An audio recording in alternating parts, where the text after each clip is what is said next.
Hello विद्यार्थियों, मैं हूं नंदकिशोर विश्वकर्मा। आप सभी का स्वागत है हमारे यूट्यूब चैनल सफलता मंत्र कोचिंग क्लासेस में।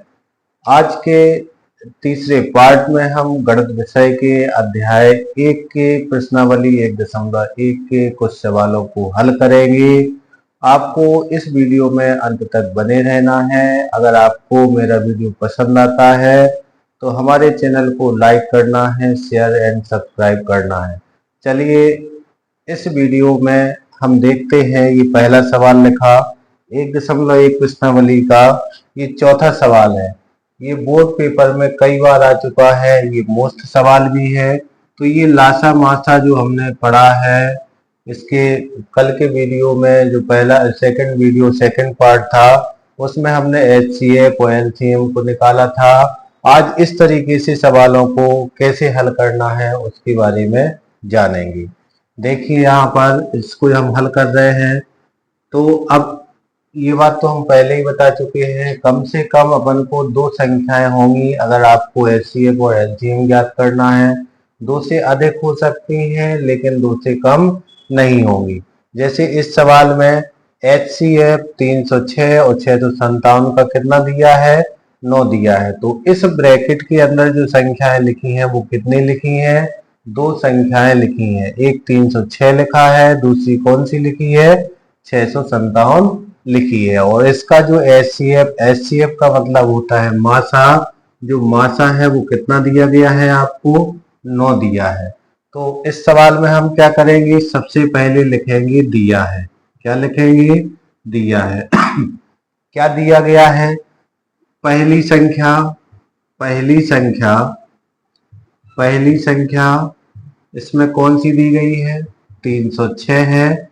दूसरी संख्या कौन है, दूसरी संख्या कौन सी है, दूसरी संख्या ये आपकी दी गई है 657। साथ में आपको इन दोनों संख्याओं का जो HCF है, HCF का मतलब होगा मासा। जो मासा दिया है वो कितना दिया गया है, 9 दिया गया है। अब हमको इसका क्या निकालना है, LCM निकालना है। LCM मतलब होगा लासा। लासा निकालना है तो यहाँ लासा में अपन क्वेश्चन मार्क का चिन्ह लगा लेंगे। अब क्या करना है, एक फॉर्मूला लिखवाया था हमने आप लोगों को, फॉर्मूला सूत्र लिखवाया था। क्या लिखवाया था, मासा गुणे लासा, मासा गुणा में लासा बराबर होता है पहली संख्या गुणा में दूसरी संख्या। तो अब यहाँ पर देखिए आप लोग, मासा यहाँ पर कितना दिया गया है, 9 दिया गया है। लासा अपन ज्ञात करना है, लासा का मतलब LCM बराबर पहली संख्या कितनी दी गई है, 306 दी गई है। दूसरी संख्या कितनी दी गई है, 657 दी गई है। अब आपको इस 9 को इसके बटे में ले जाना है। तो LCM जो आएगा आपका 306 गुणे 657, किससे काटेंगे, 9 से काट देंगे, 9 बटे में आ जाएगा। 9 से काटेंगे कितनी बार जाएगा, 9 तिया 27, यहाँ 3 बचेगा, 9 चौके 36। तो LCM कितना आया अपना, 34 गुणे 657। जब हम इसका गुणा करेंगे तो ये आ जाएगा आपका 22,338। तो हम इस सवाल को इस तरीके से हल कर सकते हैं। ये बोर्ड पेपर में कई बार आया है, मोस्ट सवाल है। आप लोगों को अच्छे से इसको देखना है, 1-2 बार वीडियो चला के भी देखना है कि इस सवाल को हमने कैसे किया है।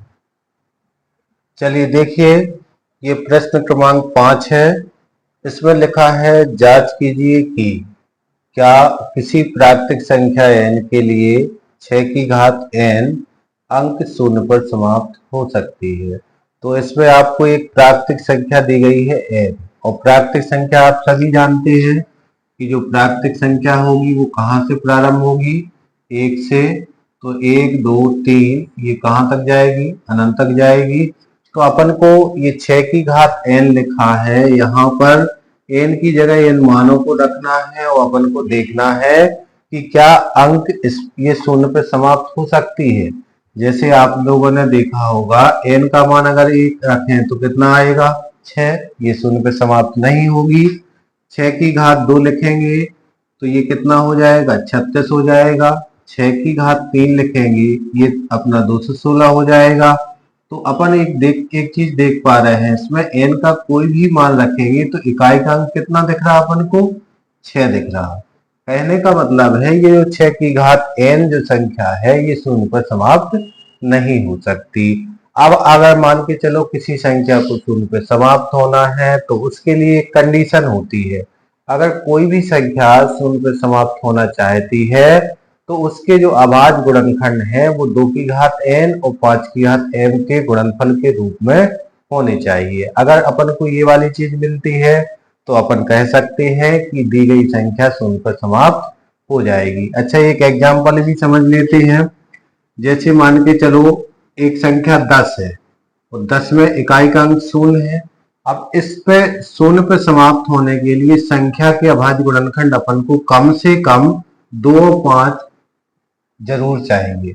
अगर 2 और 5 गुणनखंड नहीं आते हैं तो हम कह सकते हैं कि जो संख्या अपन को मिली है वो शून्य पे समाप्त नहीं हो सकती। जैसे एक और उदाहरण देखते हैं, 15 लिखी है, इसमें शून्य पे समाप्त तो है नहीं, तो अगर मान के चलो हम इसके गुणनखंड करें तो ये क्या हो जाएंगे 3 और 5 हो जाएंगे। तो इसमें 2 और 5 तो नहीं दिख रहा, इसीलिए ये वाली संख्या शून्य पे समाप्त नहीं हो रही। सॉरी। चलिए इसका सॉल्व देखते हैं। इसमें थोड़ी सी भाषा है और इस भाषा को ही अपन को लिखना है। ये भी पेपर में आया है, 2023-24 के पेपर में आया है एमपी बोर्ड में। तो ये भी मोस्ट सवाल है, इसको अच्छे से पढ़ना है।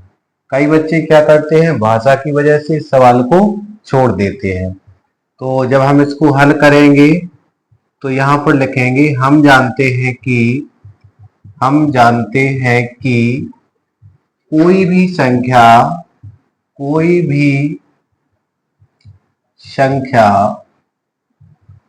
शून्य पर समाप्त होने के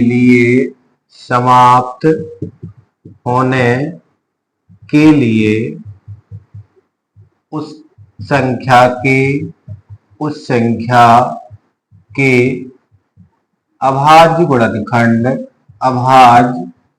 गुणनखंड 2 की घात n गुणे 5 की घात m के रूप का होना चाहिए। अब देखो जो n है वो m है, ये प्राकृतिक संख्याओं की घात है। n का मान 1 2 3 कुछ भी हो सकता है, m का मान भी कुछ भी हो सकता है। चलिए अब संख्या क्या दी गई है हमको, 6 की घात n दी गई है। अब हम 6 के अभाज्य गुणनखंड करेंगे तो क्या आएंगे 2 गुणे 3 आ जाएगा और इसमें घात कितनी लग जाएगी n लग जाएगी। घात कितनी लग जाएगी n। अब यहाँ n घात को हम अलग अलग कर लेंगे, 2 की घात n हो जाएगा और 3 की घात n हो जाएगा। अब आप लोग देख पा रहे हैं कि यहाँ पर जो 6 की घात n के अभाज्य गुणनखंड है वो 2 की घात n तो दिया है अपन का इसमें, लेकिन 5 नहीं दिया गया है। तो अपन यहाँ लिखेंगे चूंकि 6 की घात n के अभाज्य गुणनखंड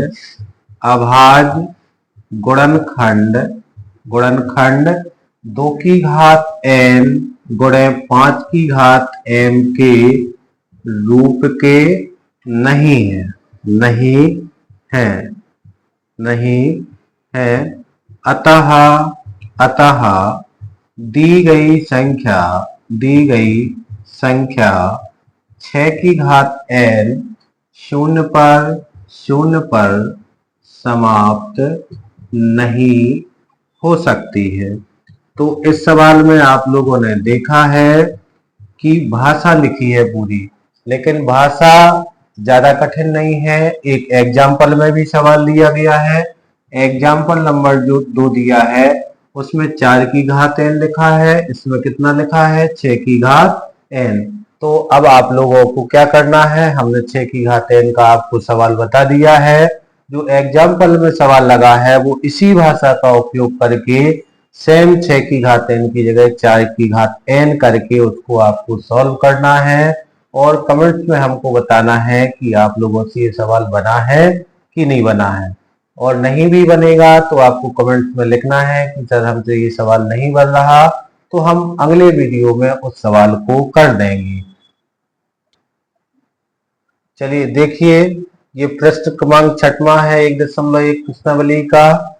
इसमें देखो क्या पूछा गया है हमसे, व्याख्या कीजिए कि 7 गुणे 11 गुणे 13 प्लस 13 ये एक संख्या दी गई है और 7 गुणे 6 गुणे 5 गुणे 4 गुणे 3 गुणे 2 गुणे 1 प्लस में 5 ये आपको दूसरी संख्या दी गई है। तो आपसे क्या पूछा गया है, भाज्य संख्याएं क्यों है। तो अब आप लोगों को बताना है कि भाज्य संख्या क्यों है। तो भाज्य संख्या क्यों है, चलो एक बार इसकी डेफिनेशन देख लेते हैं। नोट में आप लोगों को लिखना है भाज्य संख्या की परिभाषा। भाज्य संख्याएं, भाज्य संख्याएं आप सभी जानते हैं ऐसी संख्याएं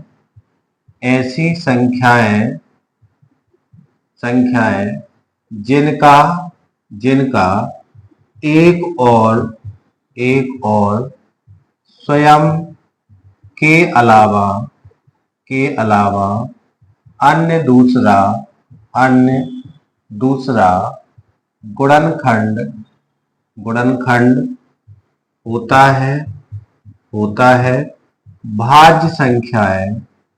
भाज्य संख्याएं कहलाती हैं। देखिए, भाज्य संख्याएं क्या होती हैं, ऐसी संख्याएं जिनका एक और स्वयं के अलावा अन्य दूसरा गुणनखंड होता है, भाज्य संख्याएं कहलाती है। इसी में आगे सबसे छोटी भाज्य संख्या 4 है। कितनी है, 4 है। चेक करते हैं क्यों है, एक और स्वयं के अलावा गुणनखंड आता है कि नहीं आता है। जैसे हमने संख्या 2 लिखी, अब ये संख्या भाज्य है कि अब चेक करना है, तो ये संख्या 1 से कटेगी और स्वयं से कटेगी, इसके अलावा तो नहीं कटेगी। तो ये वाली जो संख्या है ये कौन सी संख्या है, अपनी अभाज्य है। कौन सी है, अभाज्य है। इसी तरीके से 3 को चेक करते, 3 1 से कटेगा और स्वयं से कटेगा, तो ये संख्या भी कैसी है, अपनी अभाज्य है। लेकिन हमने 4 को लिखा, 4 1 से कट जाएगा, 4 स्वयं से भी कट जाएगा, लेकिन इसके अलावा ये किससे कट रहा, 2 से कट रहा है। कहने का मतलब है जो संख्या 4 है ये कैसी संख्या है, भाज्य संख्या है, क्योंकि इसका एक और स्वयं के अलावा अन्य दूसरा गुणनखंड क्या है, 2 है। तो इस तरीके से आप लोग भाज्य संख्याओं की परिभाषा को आपको लिखना है। ये भी याद रखना है कि सबसे छोटी भाज्य संख्या 4 है। अब एक संख्या और आती है, संख्या 1। तो जो हमने संख्या 1 से डिवाइड किया है, 1 ना तो भाज्य संख्या है और ना ही अभाज्य संख्या है। इस वाले सवाल में क्या कहा गया, अपन को व्याख्या करके बताना है कि ये जो पहली संख्या है और दूसरी संख्या है ये दोनों भाज्य संख्याएं क्यों है। तो अपन को केवल इसी डेफिनेशन का उपयोग करना है और अपन बता दें कि ये भाज्य संख्या क्यों है। चलिए हम अब इसको मिटाए दे रहे हैं, आपको अपनी कॉपी में इसको अच्छे से उतार लेना है।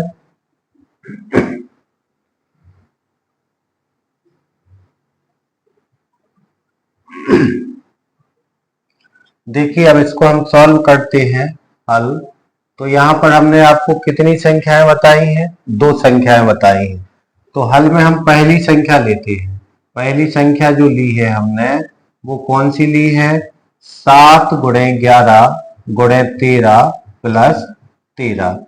अब इन संख्याओं का जब हम गुणा करेंगे तो हमको एक संख्या मिलेगी और प्लस में ये दूसरी संख्या होगी। तो बताइए यहाँ पर अपन को कितनी संख्याएं दी गई हैं, कम से कम 2 संख्याएं दी गई हैं।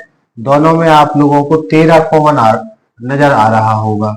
तो इसमें अगर हम 13 कॉमन भी ले लेंगे तो 7 गुणे क्या बचेगा, 11 और प्लस में क्या बचेगा, 1 बचेगा। तो यहाँ पर देखेंगे 13, 7 गुणे 11 कितना होगा, 77, और प्लस में क्या हो जाएगा, 1 हो जाएगा। तो ये आ जाएगा अपना 13 गुणे 78। अब हम इसमें क्या देखते हैं कि जब हम 13 का गुणा 78 में करेंगे तो एक 4 अंकों की बड़ी संख्या मिलेगी अपन को। यहाँ पर कितने अंकों की, 4 अंकों की या 5 अंकों की बड़ी संख्या मिलेगी। लेकिन ये वाली जो संख्या होगी वो 13 से तो डिवाइड होगी, 78 से भी डिवाइड होगी, 6 से भी डिवाइड होगी। कहने का मतलब है इनका गुणा करने पर हमको जो एक बड़ी संख्या मिलेगी, एक और स्वयं के अलावा वो अन्य संख्या से डिवाइड होगी। तो क्या हम ये नहीं कह सकते हैं कि ये वाली संख्या जो दी गई है ये कैसी संख्या है, भाज्य संख्या है। तो यहाँ पर अपन गुणा कर लेंगे।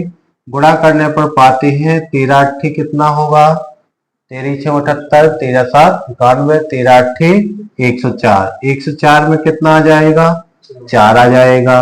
13 7 91 होगा, 91 और 10 कितना होगा, 101। तो ये अपनी एक संख्या आ गई 1014। अब हमको बताओ 1014 जो है ये भाज्य संख्या है कि अभाज्य संख्या है। तो हमको तो ये वैसे ही दिख रहा है, ये 2 से डिवाइड हो जाएगा। तो ये संख्या 1 से और स्वयं से तो कट ही रही, साथ में ये अन्य संख्या से भी कट रही। तो कम से कम एक भाजक इसका 13 है, दूसरा भाजक 78 है। अतः हम कह सकते हैं कि जो आपको दी गई संख्या है, दी गई संख्या ये कैसी संख्या है, अपनी भाज्य संख्या है। कैसी संख्या है, भाज्य संख्या है। तो इसमें देखो व्याख्या करनी थी क्यों है, तो नोट में हमने भाज्य संख्या की डेफिनेशन भी लिखवा दी आपको और इसके बारे में बता भी दिया है। इसी तरीके से हम क्या करेंगे, दूसरी संख्या को भी लिखेंगे। दूसरी संख्या कौन सी दी गई अपन को, देखो 7 गुणे 6 गुणे 5 गुणे 4 गुणे 3 गुणे 2 गुणे में 1 और प्लस में 5। तो यहाँ पर भी क्या है, एक पूरी संख्या है और ये 5 है। तो दोनों में क्या कॉमन आएगा, 5। यहाँ कितना बचेगा, 7 गुणे 6 गुणे 4 गुणे 3 गुणे 2 गुणे 1 प्लस में 1 बचेगा। इनका हम गुणा करेंगे, 7 का 6 में गुणा करेंगे, 7 6 42 होगा, 4 तिया 12, 12 दूनी 24 हो जाएगा। प्लस में क्या बचेगा, 1 5, 24 दूनी कितना होगा, 48 होगा। हासिल की कितनी आ जाएंगी, 4 आ जाएंगी। 24 चौके 96 होगा और 4 कितने हो जाएंगे, 100 हो जाएंगे। तो ये 108 हो गया। प्लस में कितना हो गया, 1 हो गया। अब इनको हम जोड़ेंगे तो ये कितना हो जाएगा 1009 हो जाएगा। अब जब हम 5 का इसमें गुणा कर देंगे तो एक संख्या मिलेगी। एक संख्या का कम से कम वो 5 से डिवाइड होगी और 1009 से डिवाइड होगी। तो इसमें भी अपन यही बोल सकते हैं, जो दूसरी संख्या दी गई है ये भी कैसी संख्या दी गई है, भाज्य संख्या दी गई है। तो यहाँ पर हम 5 का गुणा भी कर लेते हैं, 9 पना 45 0 और यहाँ 5। अब हमको ये आप लोग बताइए कि जो 50 45 लिखा है क्या ये 5 से नहीं डिवाइड होगा। तो ये संख्या जो है वो बताओ 50 45 1 से तो डिवाइड हो रही, स्वयं से भी डिवाइड हो रही, इसके अलावा इसका अन्य गुणनखंड 5 तो है ही ना, 5 है। तो अपन कह सकते हैं कि ये संख्या दी गई है दूसरी संख्या, ये भी अपनी कैसी संख्या होगी, भाज्य संख्या होगी। तो इसमें भी आपको नीचे यही लिखना है कि जो दी गई संख्या है वो भाज्य संख्या है। देखिए ये 1.1 प्रश्नावली का 7वां सवाल है। ये सवाल आपको देखने में बड़ा लग रहा होगा, बाकी इसका सॉल्यूशन बहुत छोटा है। आप लोगों तो को केवल सवाल को अच्छे से रीड करना है, पढ़ना है। जैसे हम पढ़ते हैं फिर आपको समझ में आ जाएगा। किसी खेल के मैदान के चारों ओर एक वृत्ताकार पथ है। वृत्ताकार पथ का मतलब होता है ऐसा मार्ग है, वृत्ताकार ऐसा मार्ग है, ठीक है। ये वाला जो है ये अपना कौन सा है, वृत्ताकार पथ है ये, ठीक है। अब क्या हो रहा, इस मैदान का एक चक्कर लगाने में, यानी मैदान का मान के चलो सोनिया यहाँ पर खड़ी है, तो सोनिया को इसका एक पूरा चक्कर लगाने में, ऐसा एक पूरा चक्कर लगाने में कितने मिनट लगते हैं, 18 मिनट लगते हैं। कितने लगते हैं? 18 मिनट लगते हैं। किसको लग रहा है? सोनिया को। सोनिया को लग रहा है। आगे लिखा है जबकि इसी मैदान का एक चक्कर लगाने में रवि को 12 मिनट लगते हैं। तो रवि एक लड़का है तो ये जल्दी दौड़ेगा, तेज दौड़ेगा, तो इसको समय कैसा लगेगा? कम लगेगा। तो यही एक ही स्थान से ये भी दौड़ेगा। ये पहली कौन है? सोनिया है। और दूसरा कौन दिया गया है अपन को? रवि दिया गया है। तो रवि को एक पूरा चक्कर लगाने में इसको कितने मिनट लग रहे हैं? 12 मिनट लग रहे हैं। कितने मिनट लग रहे हैं? 12 मिनट लग रहे हैं रवि को। तो ये अपना एक वृत्ताकार पथ है। सोनिया को एक चक्कर लगाने में 18 मिनट, रवि को एक पूरा चक्कर लगाने में 12 मिनट। मान लीजिए वे दोनों एक साथ एक ही स्थान से, देखो दोनों एक साथ हैं, वो एक ही स्थान पर हैं और एक ही समय पर चलना प्रारंभ करते हैं। मतलब चलना भी वो एक साथ प्रारंभ करते हैं। तो कितने समय बाद वे पुनः प्रारंभिक स्थान पर मिलेंगी? आपको इस सवाल में कुछ भी नहीं करना है, केवल अच्छे से पढ़ना था। अब क्या करना है? सोनिया को एक चक्कर लगाने में 18 मिनट लग रहे हैं और रवि को कितने लग रहे हैं? 12 मिनट लग रहे हैं। तो आपको कुछ नहीं करना है, यहाँ थोड़ी सी भाषा लिखना है हल में। रवि सोनिया को वृत्ताकार पथ यानी मार्ग का एक पूरा चक्कर लगाने में लगा समय बराबर कितने होगा? 18 मिनट होगा। कितना होगा? 18 मिनट। ये सवाल से ही लिख लेना है। एवं रवि को एक चक्कर पूरा करने में लगा समय बराबर कितना होगा? 12 मिनट। तो जब ये दोनों एक ही स्थान से चल रहे हैं, एक ही समय पे चल रहे हैं, वो कब ये एक साथ पुनः मिलेंगे अपन को निकालना है। तो कुछ नहीं करना, इसका आपको एलसीएम निकाल देना है। अब हम ये वाला जो चित्र बना है इसको मिटाए दे रहे हैं, यहीं पर निकालेंगे। तो यहाँ पर एलसीएम निकालते सभी लोगों से बन जाता है। गुणनखंड विधि से ही एलसीएम को निकाल लेंगे, या सतत विधि कहलाती है एलसीएम निकालने की। तो यहाँ पर क्या लिखेंगे? हम 18 लिखेंगे और यहाँ पर क्या लिख देंगे? 12 लिखेंगे। सबसे पहले किससे काटेंगे? 2 से काटेंगे। तो ये 2 नाम 18 होगा, 2 छौ 12 होगा। फिर 2 से डिवाइड कर लेंगे तो यहाँ 9 का 9 ही आएगा और 2 तिया 6 हो जाएगा। फिर हम इसको किससे डिवाइड करेंगे? 3 से। 3 तिरका 9, 3 एकम 3 और यहाँ 3 से डिवाइड करेंगे तो कितना आ जाएगा? 1 आ जाएगा। अब बताओ हमको जो 18 व 12 का जो एलसीएम आया है वो कितना आया?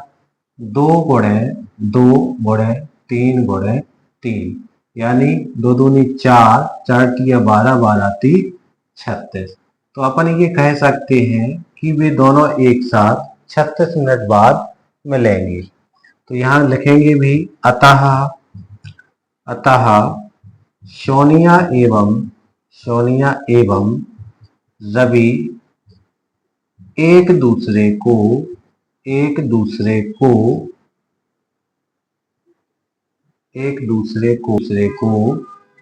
36 मिनट बाद मिलेंगे। तो इस तरीके से अपन प्रश्नावली 1.1 के सवालों को हल कर सकते हैं। हमारे इस वीडियो में अंत तक जुड़े रहने के लिए आप सभी का बहुत धन्यवाद। इसी तरीके से अन्य छात्रों में, अन्य विद्यार्थियों में हमारे वीडियो को शेयर करना है, उनके ग्रुप में शेयर करना है, ताकि वो भी इन प्रश्नावली जो हम हल कर रहे हैं इनका लाभ ले लें। धन्यवाद।